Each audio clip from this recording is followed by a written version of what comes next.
à Monsieur Hervé Maurey. Merci beaucoup Madame la Présidente, Madame la Ministre, mes chers collègues.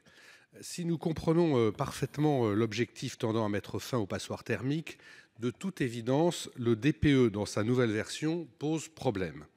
Par manque de temps, je n'évoquerai pas le fait que les résultats des diagnostics peuvent différer d'un professionnel à l'autre, ni le coût des travaux, ni les difficultés pour obtenir dans certains cas l'accord des copropriétés. Je me contenterai ce matin d'évoquer la question des petites surfaces. Il n'est pas admissible, Madame la Ministre, qu'à isolation égale, la classification d'un bien diffère sensiblement selon sa taille.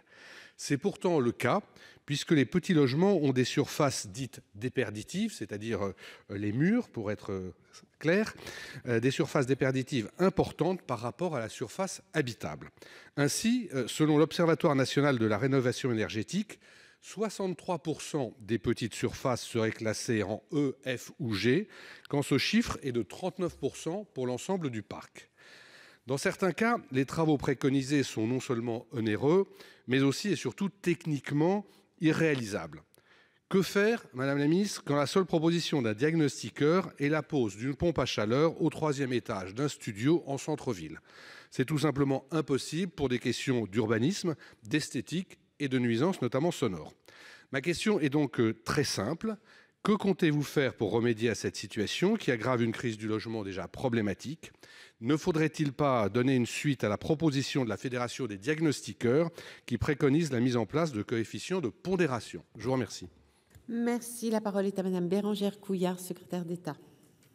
Merci Madame la Présidente, Mesdames et Messieurs les sénateurs, Monsieur le sénateur Maurey.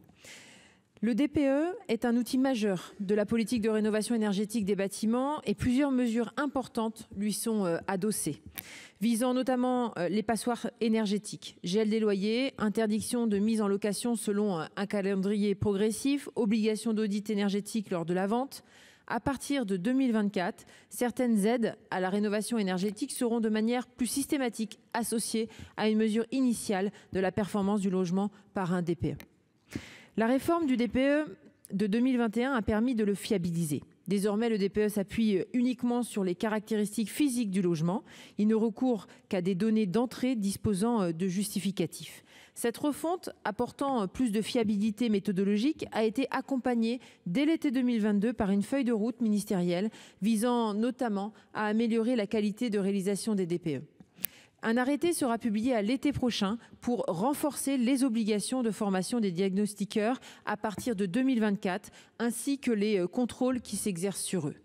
Les recommandations de travaux inclus dans le DPE peuvent être complétées par la réalisation d'un audit énergétique qui est obligatoire depuis le 1er avril dernier pour la vente de logements classés F ou G en monopropriété, dont les scénarios de travaux sont détaillés et tiennent compte des spécificités du bâti afin d'atteindre la classe B. S'agissant des logements soumis des contraintes architecturales et patrimoniales, leur spécificité est reconnue et bien évidemment certains travaux ne pourront être réalisés. Leur performance énergétique peut néanmoins, dans la plupart des cas, être fortement améliorée. Je vous remercie. Merci. Monsieur Maurey, vous avez 23 secondes.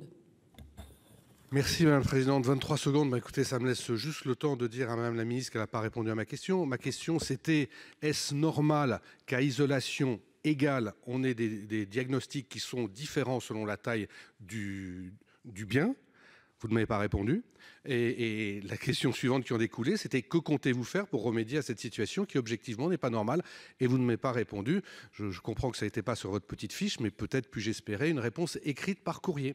Merci, chers collègues. La parole est à